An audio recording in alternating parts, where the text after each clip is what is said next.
இந்த உலகத்திலே கர்த்தர் நம்மை செல்வாக்கு மிகுந்தவர்களாக வைக்க விரும்புகிறார். அவன் சொல்ல போனால் அதுக்கான எல்லா காரியங்களையும் கிறிஸ்துவுக்குள் செய்து முடித்து விட்டார். அதனால தான் நான் ஒரு வசனத்தை பார்க்கணும். உம்முடைய காருண்யம் என்னை பெரியவனாக்கும். சொல்ல பெரியவனாக்கும். சத்தமாக சொல்லுங்க, பெரியவனாக்கும்.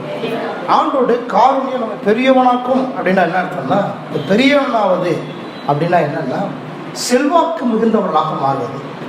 செல்வாக்கு மிகுந்தவர்களாக நாம் மாறுவது தேவனுக்கு ரொம்ப அவசியமாக இருக்குது. தேவனுடைய ராஜ்யத்துக்கு ரொம்ப அவசியமாக இருக்கிறது. ஏனென்றால் நாம் அப்படி செல்வாக்கு மிகுந்தவர்களாக இருக்கும்போது தான் கர்த்தர் நம்மை கொண்டு என்ன செய்யணும்னு நினைக்கிறாரோ அதை செய்து முடிக்க முடியும். அதனால தான் கர்த்தர் நாம் அவருடைய சித்தத்தை செய்வதற்காக முதலாவது நம்முடைய நிலைமையை மாற்றுகிறார். நம்முடைய நிலைமை நாம் நல்ல நிலைமைக்கு வரும்போது தான், நாம் நல்ல நிலைமையில் இருக்கும்போது தான் கர்த்தர் நம்மை கொண்டு எதையாவது ஒன்றை செய்ய முடியும். சில சமயம் பாருங்க, மக்களுக்கு இந்த வளர்கிற பாஸ்டர்ஸை பார்க்கும்போது அவர் எப்படி வளர்ந்துகிட்டே போகிறாரு அப்படின்னு நினைக்கிறாங்க. சிலெல்லாம் நான் பார்த்துருவேன், பாஸ்டர் எப்படி வளர்ந்துட்டே போகிறாரு, பாஸ்டருக்கு எப்படி இதெல்லாம் கிடைக்குது, பாஸ்டருக்கு எப்படி இதெல்லாம் வருது அப்படின்னு நினைக்கிறாங்க. கர்த்தர் அதை பண்ணுறாருன்றதை நாம் அறிந்து கொள்ளணும். கர்த்தர் இதை பண்ணுறாரு. அவன் சொல்ல கர்த்தர் பண்ணுறாரு. கர்த்தர் பண்ணுறாரா இல்லையா? பாஸ்டருக்கு மட்டும் இல்லை, ஆண்டவரை நம்புற ஒவ்வொரு பிள்ளைகளுக்கும் கர்த்தர் அதை பண்ணுறார். ஏன்னா பாஸ்டரை பற்றி மாத்திரம் இல்லை, கிறிஸ்தவர்களை பற்றி, தேவனுடைய பிள்ளைகளை பற்றி கூட இதான் மக்களுக்கு எண்ணம். அவங்களுக்கு எப்படி இதெல்லாம் கிடைக்குது, அவங்களுக்கு எப்படி இதெல்லாம் நடக்குது, அந்த பிள்ளைகள் எப்படி இவ்வளோ கிளவராக இருக்கிறாங்க, ஒரு கிறிஸ்தவ குடும்பத்தில் இருக்கிற ஒரு பிள்ளை எப்படி இவ்வளவு நல்லா இருக்கிறான், நல்ல குணமுள்ள பிள்ளையா இருக்கிறான் அப்படின்லாம் நினைக்கிறாங்கன்னா காரணம் என்னன்னா, கர்த்தர் நம்மை கொண்டு ஒன்றை செய்வதற்கு முதலாவது நம்மை நல்ல நிலைமைக்கு கொண்டு போய் நாம் நல்ல நிலைமைக்கு வரணும்னு விரும்புகிறோம். அதான் வசனம் சொல்லுது, உங்களுடைய காருண்யம் என்னை பெரியவனாக்கும். சொல்லுங்க, பெரியவனாக்கும். அதான் தாவீதை எடுத்துங்க. தாவீதை கொண்டு கர்த்தர் பெரிய காரியத்தை செய்ய விரும்பினார். எப்படி செய்ய விரும்பினார்? அதை எப்படி ஆரம்பிச்சார்? எப்படி ஆரம்பிச்சார்னா, முதல்ல ஆடு மேய்க்கிறவனா இருந்து ராஜாவை மாற்றினார். ஆடு மேய்க்கிற நிலைமைக்கு அவனை எடுத்தார். ஆடு மேய்ச்சிக்கிட்டே ஜனங்களையும் மேய்ச்சிக்கோன்னு சொல்லலை. ஆடு மேய்க்கிறவனா இருந்தவனை கர்த்தர் முதலாவது ராஜாவாக மாற்றினார். ராஜாவாக மாறுறதுக்கு ஒரு இன்ஃப்ளூயன்ஸை பண்ணுறார். என்னது? கோலியாத்தை ஜெயிக்கும்படிக்கு அவனுக்குள்ள பெரிய வல்லமையை தருகிறார். அப்போ அவன் ஜெயிச்ச உடனே ஒரு இன்ஃப்ளூயன்ஸ் பர்சனாக மாறினான், செல்வாக்கு மிகுந்தவனாக மாறினான்.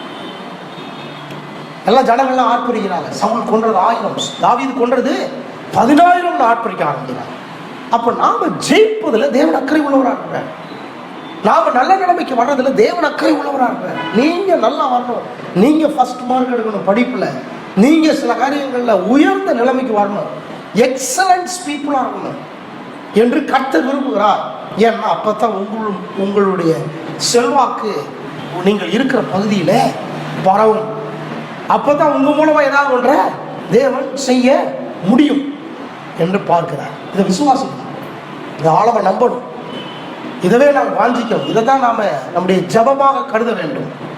ஆண்டவரே, என்னை செல்வாக்கு மிகுந்தவனா மாற்றுங்க, ஒரு காரணம் என்னை பெரியவனாக்குன்னு சொல்லப்பட்டிருக்குதே, இந்த வார்த்தையின்படி என்னை பெரியவனாக்குங்க, என்னை உயர்த்துங்க, என்னை கனப்படுத்துங்க, எல்லா நாலேஜும் நான் மாற்றுங்க. இதை பாருங்க, கர்த்தர் அதுக்கு என்னென்ன பண்ணுறான்றதை பார்த்தோம். ஃபஸ்ட்டு செல்வம் மிகுந்தவர்களாக மாற்றுங்க. கர்த்தரை எத்தனை பேர் நம்புறீங்க? அவன் அங்கே கர்த்தரை நீங்கள் நம்புனீங்கன்னா, உண்மையாலுமே கர்த்தரை நம்புற ஆளாக இருந்தால் நீங்கள் ஏழ்மையில் இருக்க மாட்டீங்க, தரித்திரத்தில் இருக்க மாட்டீங்க, இல்லாமல் இருக்க மாட்டீங்க. ஏன்னா வேதம் சொல்லி கர்த்தரை நம்புகிறவன் செழிப்பான். செழிப்பான். கர்த்தரை நம்புகிறவன் பாஸ்டரா ஆகும் அப்படி சொல்ல, கர்த்தரை நம்புகிறவன் செழிப்பான்னு சொல்லிடுங்க. அப்போ கர்த்தர் அந்த செல்வாக்க எந்த பகுதியில் ஃபர்ஸ்ட் வைக்கிறாருன்னா, பொருளாதாரத்தின் பகுதியில் கர்த்தர் வைக்கிறார். அதனால் செழிப்புள்ளவர்களாய் மாறுவது கர்த்தருடைய மிகப்பெரிய நோக்கமாக, மிகப்பெரிய சித்தமாக. செல்வம் மிகுந்தவர்களாக கர்த்தர் மாற்றுகிறார். பொருளாதாரம் பெருகிற அளவு கர்த்தர் மாற்றுகிறார். பணம் ஏராளமாக அவங்க அக்கௌண்ட்டில் இருக்கும்படி கர்த்தர் மாற்றுகிறார். தேவையோடு இருக்கிறவங்களை பார்த்து உச்சி கொட்டிட்டு போகாமல் தேவையோடு இருக்கிறவங்களுக்கு அள்ளி கொடுக்குறவங்களாக கர்த்தர்களை மாற்றுகிறார்.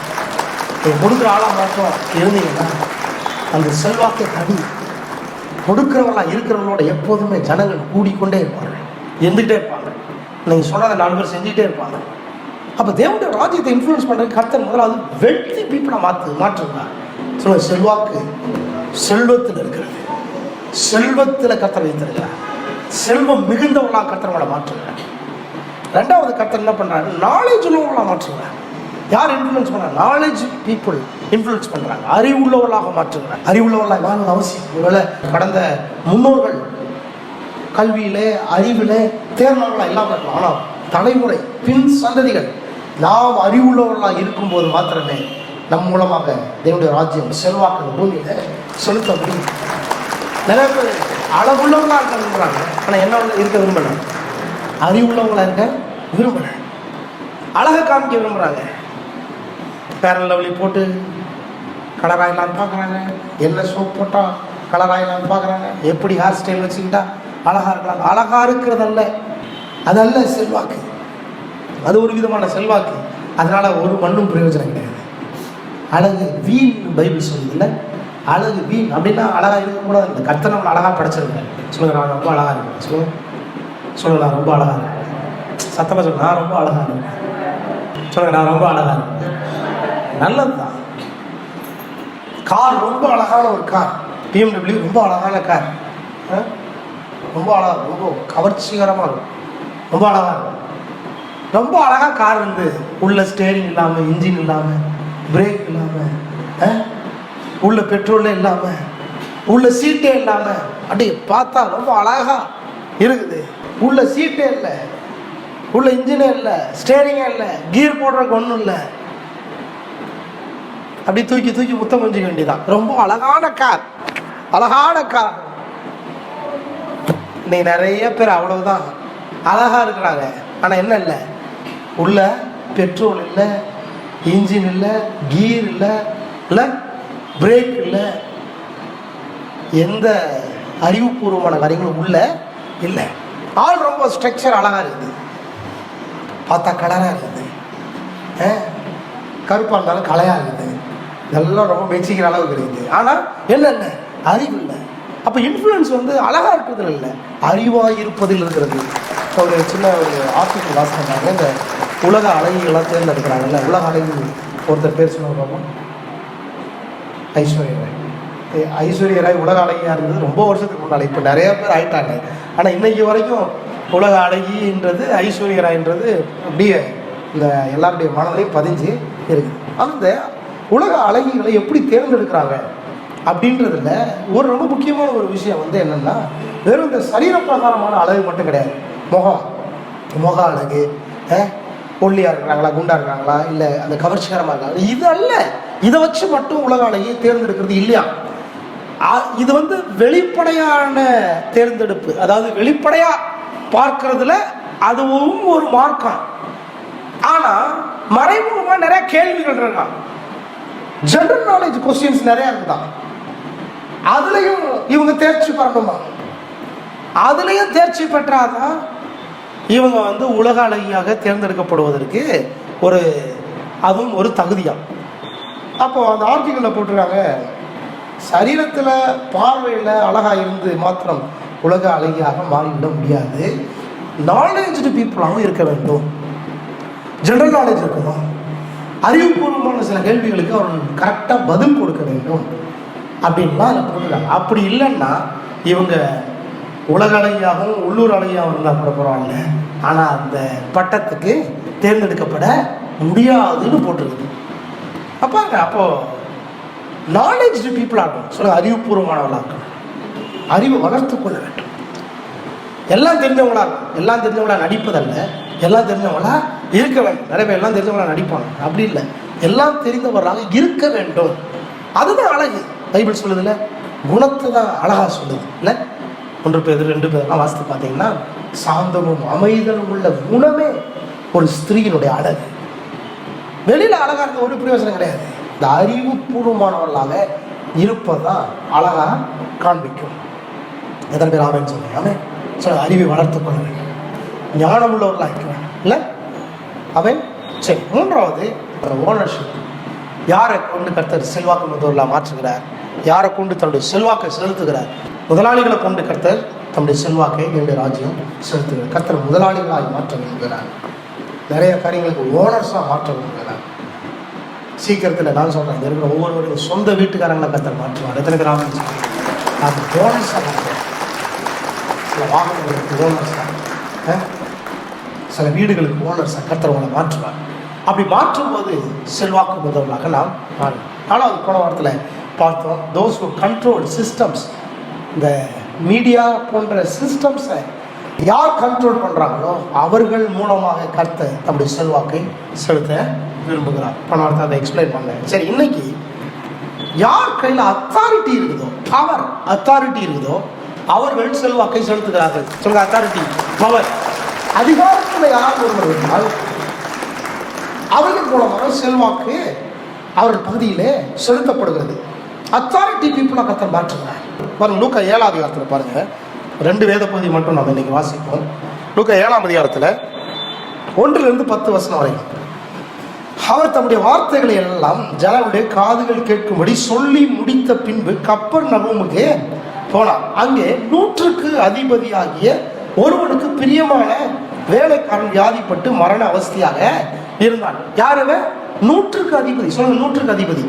அந்த நாட்களில் 10 பேருக்கு ஒரு அதிபதி, 50 பேருக்கு ஒரு அதிபதி, 100 பேருக்கு ஒரு அதிபதினு வச்சிருந்தாங்க. அந்த அதிபதி, அந்த 100க்கு அதிபதி, 100 பேருக்கு இவர் ஒருத்தர் அதிபதி, அத்தாரிட்டி பர்சன். அப்போ அந்த 100க்கு அதிபதி அந்த பொசிஷனில் ஒருவன் இருக்கும்போது 100 பேர் இவன் சொல்கிறதுக்கு கேட்பாங்க, இவன் சொல்கிறதுக்கு கீழ்ப்படிவாங்க, இவன் சொல்கிறபடி மட்டும்தான் செய்வாங்க. அப்போது அந்த விதத்தில் அந்த அத்தாரிட்டி பர்சன் மூலமாக இன்ஃப்ளூயன்ஸை அந்த அரசாங்கம் அந்த 100 பேர் மேலே செலுத்தும். அந்த மாதிரி தான் இன்றைக்கி அத்தாரிட்டியில் நிறைய பேர் இருக்கிறாங்க இல்லை, கவர்மெண்ட்டில் அத்தாரிட்டியில் இருக்கிறவங்க அவங்களுக்கு கீழே இந்த வார்டு வருது, அவங்களுக்கு கீழே இந்த டிஸ்ட்ரிக்ட் வருது, இந்த மாநகராட்சி இவங்களுக்கு கீழே வருதுன்னு இருக்கு இல்லையா, அந்த அத்தாரிட்டி பர்சனாக கர்த்தர் நம்மை மாற்ற விரும்புகிறார். பாருங்க, 100 பேருக்கு அதிபதிங்க. அவன்கிட்ட இருக்கிற ஒரு வேலைக்காரனுக்கு வியாதிப்பட்டான். அவனுக்கு சுகம் கிடைப்பதற்காக இயேசுகிட்ட போய் சிலரை அனுப்புகிறான். வேலைக்காரனை குணமாக்க வேண்டும் என்று வேண்டிக் கொள்ளும்படி யூதருடைய மூப்பரை அவரிடத்தில் அனுப்புகிறான். 4ஆம் வசனம் பாருங்க, அவர்கள் இயேசுவிடத்தில் அவரை கருத்தாய் வேண்டிக் கொண்டு, நீ இந்த தயவு செய்கிறதுக்கு அவன் பாத்திரனா இருக்கிறான், அவன் நம்முடைய ஜனத்தை நேசிக்கிறான், நமக்கு ஒரு ஜபாலயத்தை கூட கட்டினான் என்றார்கள். அப்பொழுது இயேசு அவனை கூட போனார். வீட்டுக்கு சமயமான போது 100க்கு அதிபதி தன் சிநேகிதரை நோக்கி, நீங்கள் அவரிடத்தில் போய், ஆண்டவரே, நீர் வருத்தப்பட வேண்டாம், நீ என் வீட்டுக்கு வாசலுக்குள் வர பிரவேசிக்க நான் பாத்திரன் அல்ல, நான் உம்மிடத்தில் வரவும் என்னை பாத்திரனாக எண்ணவில்லை, ஒரு வார்த்தை சொல்லும். என்ன கவனிங்க, ஒரு வார்த்தை மாத்திரம் சொல்லும், அப்பொழுது என் வேலைக்காரன், ஒரு வார்த்தை மட்டும் சொல்லும், அப்பொழுது என் வேலைக்காரன் வீட்டு வரைக்கும் வந்துட்டாரு. ஆனால் 100க்கு அதிபதி சொல்கிறேன், ஆண்டவரே, என் வீட்டுக்குள்ளே வர்றதுக்கு நான் பாத்திரம் கிடையாது, நானும் உங்ககிட்ட வர்றதுக்கு பாத்திரம் கிடையாது. ஆனால் ஒன்று, நீர் ஒரு வார்த்தை சொல்லும், என் வேலைக்காரன் இருக்கிறது வீட்டுக்குள்ள, ஆனால் இவர் இருக்கிறது வழியில். அவர் சொல்ல 100க்கு அதிபதி சொல்ற, நீ ஒரு வார்த்தை சொல்லும், எங்கேயோ இருக்கிற என் வேலைக்காரன் சொத்தமாயிருவான்னு சொல்றாரு. சொல்லிட்டு இந்த ஒரு வார்த்தை மாத்திரம் சொல்லும் அப்படின்னு இவர் கேட்கிறார்ல, அப்படி கேட்கறதுக்கு ஒரு எக்ஸாம்பிள் சொல்றேன். அது சொல்ல புரியுதா உங்களுக்கு? ஒரு வார்த்தை சொன்னீங்கன்னா வேலைக்காரன் சுத்தமாயிருவான் அப்படின்னு சொல்றதுக்கு, கேட்கறதுக்கு ஒரு எக்ஸாம்பிள் சொல்றாரு. என்ன எக்ஸாம்பிள்? நான் யாரு? 100க்கு அதிபதி. நான் அதிகாரத்துக்கு கீழ்பட்டவனா இருந்தும் எனக்கு கீழ்பட்டிருக்கிற சேவகர்கள் உண்டு. என்ன சொல்றாரு? நான் ஒரு அதிகாரத்துக்கு கீழ்பட்டிருக்கிறேன், ஆனா எனக்கு கீழ்ப்படிஞ்சு நடக்கிறதுக்கு 100 பேர் இருக்கிறாங்க. எனக்கு கீழ்ப்படிஞ்சு நடக்கிறதுக்கு 100 பேர் இருக்காங்க. ஒருத்தனை போனா அவன் போவான், ஒருத்தனை வானா அவன் வருவான். எனக்கு அவ்வளவு அதிகாரம் இருக்கிறது. அந்த மாதிரி நீ ஒரு வார்த்தை சொன்னீங்கன்னா அந்த வார்த்தை போய் என் வேலைக்காரனை சுஸ்தமாக்கும். நீ அதிகாரத்தில் இருக்கிறீங்க, நான் அதிகாரத்தில் இருக்கிற மாதிரி நீரும் அதிகாரம் உள்ளவராக இருக்கிறீங்க. அப்ப பாருங்க, என்ன பாயிண்ட் என்னது? அதிகாரத்தில் இருக்கிறவர்கள் செல்வாக்கை செலுத்துகிறார்கள். மக்கள் மேலையா இருக்கலாம், வியாதியின் மேலையா இருக்கலாம், சூழ்நிலைகள் மேலையா இருக்கலாம், அதிகாரத்தில் இருக்கிறவர்கள் செல்வாக்கை செலுத்துகிறார்கள். எத்தனை பேர் ஆமென் சொல்றீங்க? அந்த அத்தாரிட்டி பீப்புளா மாறுவதற்கு முயற்சி எடுக்கணும். பல சமயங்களில் நாம் படித்து மேலே வரணும் அப்படின்னு நினைக்கும் போது, என்னவாகணும்னு நினைக்கும் போது, நான் சொல்கிறேன், ஃப்யூச்சரில் பிள்ளைங்கள்லாம் நல்ல அரசியல்வாதிகளாக வர முயற்சி எடுக்கணும். ஆமாவா இல்லையா? ராஜாக்களாக மாற முயற்சி எடுக்கணும், கலெக்டராக மாற முயற்சி எடுக்கணும். முயற்சி எடுப்பதுன்னா என்னது? யாருக்காக பணம் கொடுத்து மாற அப்படி இல்லை. அந்த விதத்தில் படிக்கணும், அந்த விதத்தில் நல்லா படித்து மேலே வர முயற்சி எடுக்கணும். 10th நிறுத்துறது, +2 நிறுத்துறது, ஒரு டிகிரி வாங்கினா போதும் இல்லை. அந்த நிலைமையெல்லாம் நம்முடைய வாழ்க்கையை ஒரு கோடு போட்டு நிறுத்திடக்கூடாது. கடவுளுடைய பிள்ளைகள் நல்ல நிலைமைக்கு வரணும். நல்ல நிலைமைக்கு வராதுன்னா நிறைய பேர் நினைக்கிறாங்க பணத்தில் மட்டும் நல்ல நிலைமை நினைக்கிறாங்க. இல்லை, நல்ல நிலைமைன்னா ஒரு அதிகாரத்துக்கு வர வேண்டும். கலெக்டர் ஐஸ்வர்யா எப்படி இருக்கு? கேட்குறதுக்கு நல்லா தான் இருக்கு. ஆனால் அந்த நிலைமைக்கு வர்றதுக்கு ஒரு ஆசை, ஒரு விருப்பம், ஒரு வெறி, ஒரு கனவு, ஒரு முயற்சி எடுக்க வேண்டும். இத்தனை பேர் ஆமேன்னு சொல்லுங்க. ஆமேன். நல்லா கொண்டீங்க. குறிப்பாக வாலிப பிள்ளைகள், வாலிப பிள்ளைகளுக்கு சரியான காலம், சரியான டைம். படிக்கிற காலத்தில் தான் நம்ம படிக்க முடியும், இந்த வயசுலேயே தான் படிக்க முடியும். நம்ம நினைப்போம் கல்யாணம் ஆகிட்டு படிச்சுக்கலாம், கல்யாணம் ஆகிட்டு படிக்கலாம் முடியாது. அதுக்கப்புறம் பெருசாக படிக்கிறதுக்கு முயற்சி எடுக்க முடியாது. நல்லா படிக்கணும், நல்ல நிலைமைக்கு வரணும். பிசாசு நிறைய தடைகளை கொண்டு வருவாங்க, படிக்கக்கூடாது படிக்க, நல்ல நிலைமைக்கு வரக்கூடாது படிக்க. குறிப்பாக அத்தாரிட்டி பீப்புளாக வரணும். கலெக்டராக வரணும், தாசில்தாராக வரணும், கவுன்சிலராக வரணும், மினிஸ்டராக வரணும், முதலமைச்சராக வரணும், பிரைம் மினிஸ்டராக வரணும், தேசத்துக்கு கவுன்சில் பண்ணுறவங்களா வரணும். அப்படி வர முடியுமா? முடியும். அதை நான் பேசிட்டு இருக்கேன். ரொம்ப, அதாவது நான் பேசுகிற காரியம் ரொம்ப சீரியஸான காரியம், ரொம்ப சிம்பிளாக குறிப்பிட்ட நபருக்கு நமக்கு பேசிக்கிட்டு இருக்கிறேன். நீங்களாம் அந்த நிலைமைக்கு வருவதற்கு ஒரு ஆசை, ஒரு ஆர்வம் உள்ளவர்களாக மாற வேண்டும்.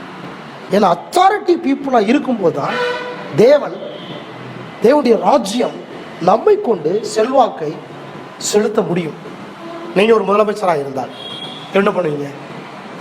ஒரு நாள் பிரெயின் சொல்கிறான், எல்லாம் அந்த அவனை கூப்பிட்டு வரும்போது, ஸ்கூலில் இருந்து கூப்பிட்டு வரும்போது, டாடி நான் மட்டும் இப்படி இருந்தால் எல்லாத்தையும் மூடிடுவேன் டாடி, அந்த குழியெல்லாம் மூடிடுவாங்க.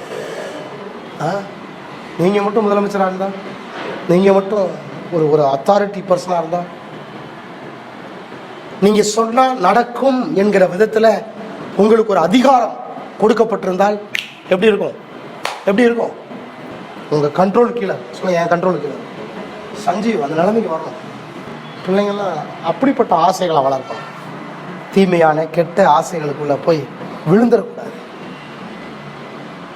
சின்ன சின்ன வயசுலேயே படிக்கணும்னு ஆசை வரும். நான் சொல்கிறேன், இந்த பாயிண்ட்லாம் ரொம்ப முக்கியம். வெல்த்தி பீப்புளாக வரணும், நாலேஜ் பீப்புளாக வரணும், சிஸ்டமை கண்ட்ரோல் பண்ணுற பீப்புளாக வரணும். இங்கே இருக்கிற பிள்ளைகள்லாம் சிஸ்டமை கண்ட்ரோல் பண்ணுற பீப்புளாக இருந்தீங்கன்னா, நான் சொல்கிறேன், இது உலகளாவிய விதத்தில் இந்த ஆராதனையெல்லாம் போய் சேரும். ஐ சிஸ்டம் கண்ட்ரோல் பண்ணுற பீப்புளாக, ஒரு நாலேஜ் பீப்புளாக இருந்தீங்கன்னா, கீபோர்டு ஒருத்தர், கிட்டார் ஒருத்தர், இப்படிலாம் இருந்துச்சுன்னா சபை வேற பீப்புளை போய் தொடும். அது ரொம்ப முக்கியம். ஓனர்ஸாக இருக்கணும். இன்னைக்கு நான் சொல்கிறேன், அத்தாரிட்டி பீப்புளாக வரணும். சொல்லுங்கள், அத்தாரிட்டி பீப்புளாக வரணும். அதுக்காக ஒரு சின்ன ஆசை எடுங்க, ஒரு விருப்பத்தை எடுங்க. அதுக்காக கடினமாக படிக்க ஆரம்பிங்க. ஒருவேளை நம்முடைய குடும்பத்தில் வசதி இல்லை, வாய்ப்பு இல்லை, அதெல்லாம் யோசிக்காதீங்க. நீங்கள் ஆசைப்படுங்க, கர்த்தர் அதுக்கு உதவி செய்யலாம். கலெக்டர் ஆளுங்களை ஆசைப்படுங்க. நான் படிக்க வைக்கிறேன், நம்ம சபை படிக்க வைக்கிறோம். ஏன் செய்ய மாட்டோம்? நிச்சயமாக செய்வோம். லட்சங்களில் கோடியே செலவானாலும் படிக்க வைக்கலாம். ஏன்னா நீங்கள் ஒரு நபர் அத்தாரிட்டி பீப்புளாக வரும்போது தேசம் ஆசீர்வதிக்கும். எல்லாம் பண்ணுங்க. பைபிளில் பழைய ஏற்பாட்டில் சவுல் ராஜா, தாவீது ராஜா. சவுல் யாரு? சவுல் தேவனுக்கு பிரியமில்லாத காரியங்களை செய்கிறான், ஆனால் ராஜாவாக இருக்கான், அத்தாரிட்டி பர்சனாக இருக்கான். ஆண்டவர் சொன்னால் செய்ய மாட்டேன்றான். ஆண்டவர் சொல்றத செய்யறதுக்கு தான் அவனை ராஜா வாக்குனாரு, ஆனால் செய்ய மாட்டேன்றான். கர்த்தர் பார்த்தாரு, அவனை தள்ளி தாவீதை ராஜாவாக்குறார். ஆமென்.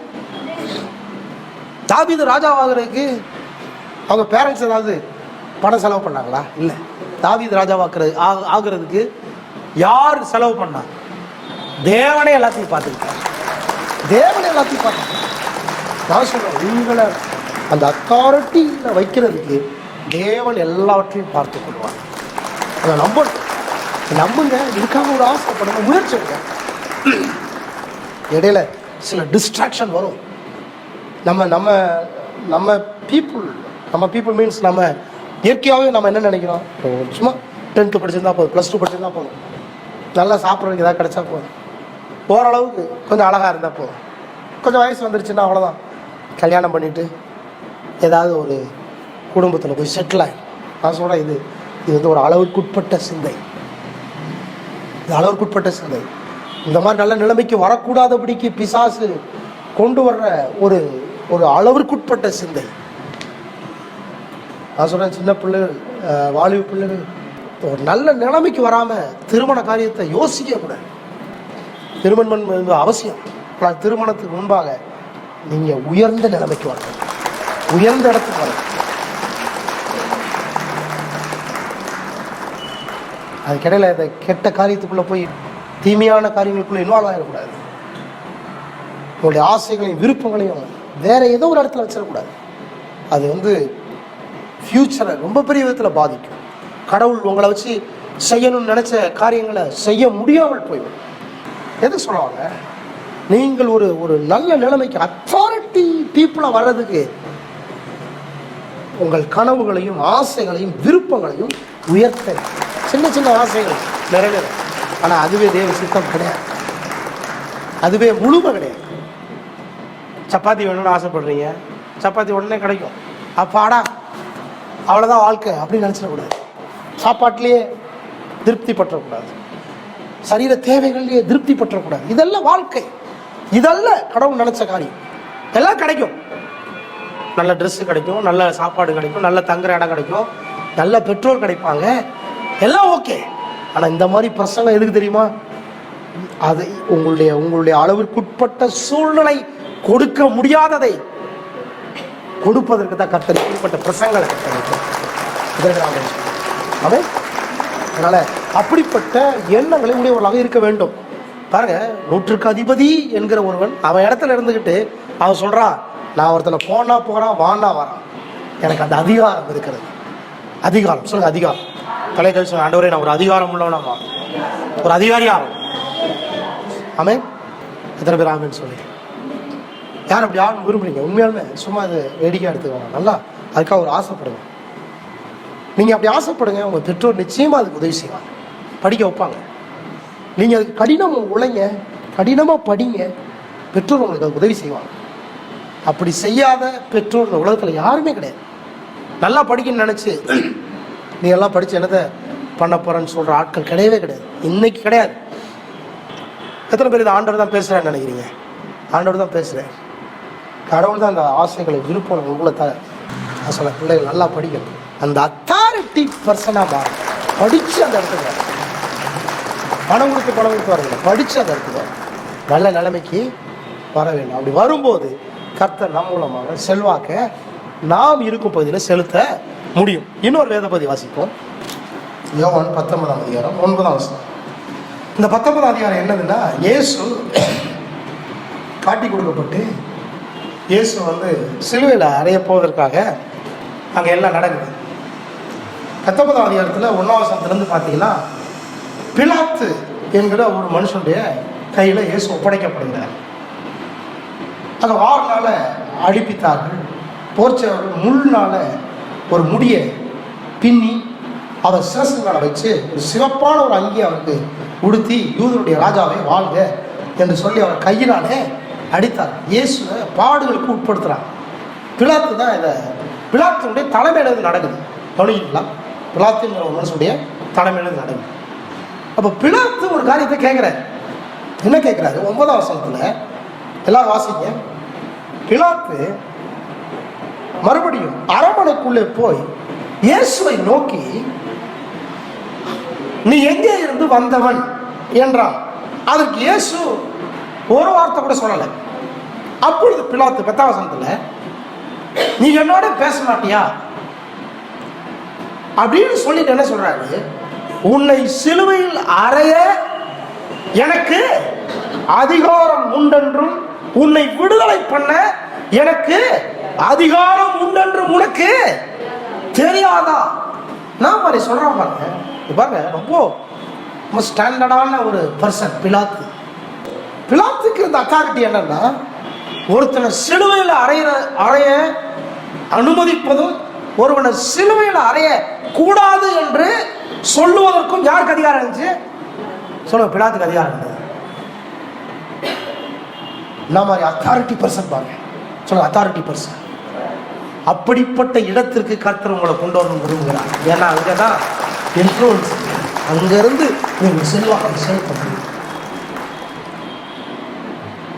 யோசிப்பாங்க, இதை அப்படியே பாசிட்டிவாக யோசிப்பாங்க. இயேசு வந்து பிலாத்து எவ்வளவுதான் சொன்னாலும், இயேசு சிலுவையில் அறைய வேண்டான்னு சொன்னாலும் அறையாமல் இருக்க முடியாது. ஏன்னா இயேசுடைய வாழ்க்கையின் நோக்கமே வேற இல்லையா? ஆமாவா இல்லையா? இயேசுடைய வாழ்க்கையின் நோக்கமே வேற. ஆனால் இப்ப பாருங்க, நீங்க தண்டிக்கப்படக்கூடிய இடத்துல இருக்கிறீங்க. ஏதோ பலி உங்க மேல விழுந்துருச்சு, தப்பா குற்றவாளி ஆக்கிட்டாங்க. இப்படி போயிருக்கிறீங்க, காவலில் போய் நிற்கிறீங்க. அப்படி நிற்கும் போது யோசித்து பாருங்க, என் மேலே ஏதோ பலி விழுந்துருச்சு, நான் போய் நிற்கிறேன். அப்போ பாஸ்டர் அருள் தான் வந்து உள்ள அதிகாரி ஆகிறார். ஒரு வழி தேடுவார். என்ன வழி தேடுவார்? இது நியாயம் இல்லை, இது தவறு, இவர் மேல வீண் பழி சுமத்தப்பட்டு இருக்கிறது, இவர் எப்படி விடுதலை செய்யலாம்? அந்த அத்தாரிட்டியில இருக்கிற நபர் அப்படி சிந்திக்க மாட்டாரா? அப்படி சிந்திக்கிற நபர் யாரு? தேவனுடைய மனுஷன், தேவனுடைய மனுஷன். அப்ப எப்படியாவது நம்மள 100% விடுதலையாக்க முயற்சி எடுத்து விடுதலையும் பண்ணிவிட முடியும். ஆமா இல்லையா? பிலாத்து சொல்றாரு, உன்னை சிலுவையில் அறையிறதுக்கு ஒப்பு கொடுக்கவும் எனக்கு அதிகாரம் இருக்கு, சிலுவையிலிருந்து உன்னை விடுதலையாக்கவும் எனக்கு அதிகாரம் உண்டு என்று உனக்கு தெரியாதான்? அத்தாரிட்டியில வர்றது கர்த்தருக்கு சித்தமா இருக்கிறது. அடுத்த வார்த்தையில இயேசு சொல்றாரு, பரத்திலிருந்து உமக்கு கொடுக்கப்பட்டால் ஒழிய என் மேல உனக்கு ஒரு அதிகாரமும் இராது. இவர் சொல்றது, பிலாத்து சொல்றது பூமிக்குரிய அத்தாரிட்டி, இயேசு சொல்றது பரலோகத்தினுடைய அத்தாரிட்டி. அப்ப பாருங்க என்ன அர்த்தம், கான்செப்ட் என்ன, அப்படி கான்டெக்ஸ்ட் என்னது? அதிகாரத்தை செலுத்துகிறவர்களாக இருக்கும்போது செல்வாக்கை கர்த்தர் நம் மூலமாக நம்முடைய பகுதியில் செலுத்த முடியும். சொல்லுவேன். அவன் 2 எக்ஸாம்பிள் பார்த்தா, ஒன்று நூற்றுக்கு அதிபதி, இன்னொன்று பிலாத்து. இயேசு 3வது சொல்றாரு, பரலோகத்திலிருந்து அதிகாரம் கொடுக்கப்பட்டாங்க. சொல்லுங்க, அத்தாரிட்டி பர்சன். சத்தம் சொல்ல, அத்தாரிட்டி பர்சன். ஒரு அதிகாரம் உள்ளவர்களாக அந்த நிலைமைக்கு நீங்கள் நானும் வர வேண்டும். அவன் அல்லேலூயா. ஒருவேளை இதுக்கு மேலே வர முடியாது சார் அப்படின்னா, நான் சொல்கிறேன், படிக்கிற பிள்ளைகள் அந்த நிலைமைக்கு வருவதற்கு ஆசைப்பட வேண்டும், விருப்பப்பட வேண்டும், அந்த நிலைமைக்கு வர வேண்டும். ஒருவேளை படிக்கணும்னு ஆசை இருக்குது, ஆனால் வயசு இருக்குது, படிக்கணும்னு ஆசை இருக்குது, ஆனால் சில காரியங்களில் நான் அலுவல்களாக இருக்கிறேன் அப்படின்னா கூட நான் சொல்கிறேன், நீங்கள் தூங்குற நேரத்தில் படிக்கலாம், உங்களை என்டர்டெயின்மெண்ட் பண்ணுற நேரத்தில் படிக்கலாம். ஆரம்ப நாட்கள்லாம் பார்த்தீங்கன்னு சொன்னால், இந்த 10th படித்த ஆட்கள், +2 வரைக்கும் படித்த ஆட்கள் கூட, அல்லது இந்த கவர்மெண்ட்டில் பழைய SSLC 8th ஸ்டாண்டர்ட் நினைக்கிறேன், அவங்கெல்லாம் கூட கவர்மெண்ட் எம்ப்ளாயியாக வர்றதுக்கு அதில் ரெஜிஸ்டர் பண்ணி வைப்பாங்க, நேம் ரெஜிஸ்டர் பண்ணி வைப்பாங்க. ஏன்னா கவர்மெண்ட் வேலை கிடைச்சிடணும் அப்படின்னு. இப்போ பெரிய பெரிய கலெக்டரு, பெரிய பெரிய அதிகாரிகள் ஆகுறதுக்கு படிக்கணும். ஆனால் கவர்மெண்ட் வேலைக்கு நேம் பதிவு பண்ணி வைப்பாங்கல்ல, என்ன சொல்ல, எம்ப்ளாய்மெண்ட்டில் பதிவு பண்ணி வைப்பாங்க இல்லையா, கவர்மெண்ட் வேலைக்கு. ஆனால் என்னைக்கு இந்த கிறிஸ்தவங்க வந்து கவர்மெண்ட் வேலை பெருசு இல்லை, அதிகாரத்துக்கு வர தேவையில்லைலாம் பிரசங்கம் பண்ண ஆரம்பிச்சாங்களோ, அதோட கிறிஸ்தவங்க வந்து அதிகாரத்துக்கு வர்றதுக்கு முயற்சி எடுக்கலை. ஒரு கவர்மெண்ட் எம்ப்ளாயி ஆகணும் கூட முயற்சி எடுக்கலை. கர்த்தர் பார்த்துக்குவாருன்ட்டாங்க. கர்த்தர் பார்த்துக்குவாருங்க. எப்படி பார்த்துக்குவார்? கர்த்தர் இந்த பூமியின் நன்மைகளை கர்த்தர் உங்களுக்கு தர வேண்டும். அவன் எதற்காக? அப்ப நான் சொல்றேன், நீங்கள் அப்படிப்பட்ட முயற்சிகள் எடுக்க வேண்டும். அலுவல்களை காரணம் காட்டக்கூடாது. பொழுதுபோக்குகளை குறைக்க வேண்டும். நான் சொல்றேன், ரொம்ப முக்கியமான விஷயம். அதிகமாக கற்றுக்கொள்ள, படிக்க, லாஜிக்கோட படிக்க, லீகலா படிக்க முயற்சி எடுக்க வேண்டும். ஒரு அத்தாரிட்டி பர்சனா வர்றதுக்கு முயற்சி எடுக்க வேண்டும். அது நமக்கு வாய்க்குமா? நிச்சயமா வாய்க்கும். அவருடைய காரணியம் நம்ம பெரியவர்களாக வாய்க்கும். இப்ப இருந்து அந்த ஆசை உள்ள வைக்கணும். நீங்க ஒரு அதிகாரத்தை செலுத்துகிற பர்சனா இருக்கும்போது உங்களுக்கு கீழே இருக்கிற எல்லாம் கீழ்ப்படி, கர்த்தர் கீழ்ப்படி வைப்பார். ஹல்லேலூயா. எத்தனை பேர் ஆமென் சொல்றீங்க? புரியுதா? எத்தனை பேர் புரியுதா? ஆமென். கர்த்தர் அதை செய்ய விரும்புகிறார். பிலிப்பியர் 2ஆம் அதிகாரம் 13ஆம் வசனம். ஏனென்றால்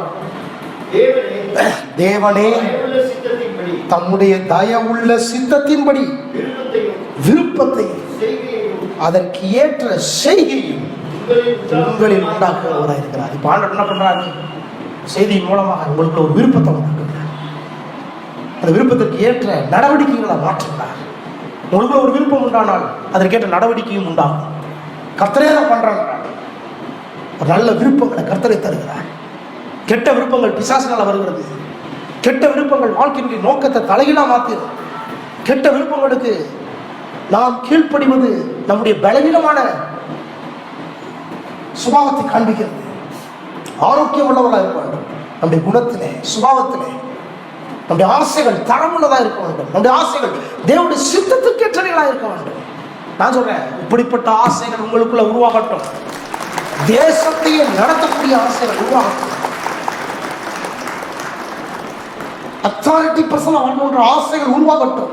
இது கர்த்தருடைய சித்தம், கர்த்தருடைய விருப்பம். அதற்கேற்ற செய்கைகளை கர்த்தர் தருகிறார். ஆமென் சொல்லுங்க. அதுக்கேற்ற செய்கை என்னது? கடினமாய் உழைப்பது, கடினமாய் படிப்பது, நேரத்தை படிப்பதில் செலவழிப்பது. நிறைய பேர் படித்து முடிச்சுட்டு தான் நினைக்கிறாங்க. இல்லை, படித்து முடிக்கல, வாழ்க்கை முழுவதும் படிச்சுட்டே இருக்காங்க. படிக்கிறது விரும்புங்க. நல்ல படிப்புகளை தேர்ந்தெடுங்க. நல்லா படிக்க உயர்ந்து வர படிப்பதற்கு ஆசைகளை உடையவர்களாக மாறுங்க. ஆண்டவர்கிட்ட கேளுங்க, ஆண்டவரே நான் ஒரு அதிகாரத்துக்கு வரணும், அதிகாரம் உள்ளவனா வரணும். ஆண்டவர் நூற்றுக்கதிவி சொல்கிறான், எனக்கு கீழே நான் போகிறதுக்கும் வர்றதுக்கும் அதிகாரத்துக்கு கீழ்பட்டுருக்கோம் நிறைய பேர் இருக்கும். பிலாத்து சொல்கிறான், எனக்கு அதிகாரம் இருந்தது. நான் சொல்கிறேன், நீங்களும் இந்த நிலைமைக்கு வர வேண்டும் என்று கர்த்தர் விரும்புகிறார். அப்போ தான் தேவனுடைய ராஜ்யத்துக்கு செல்வாக்க செலுத்த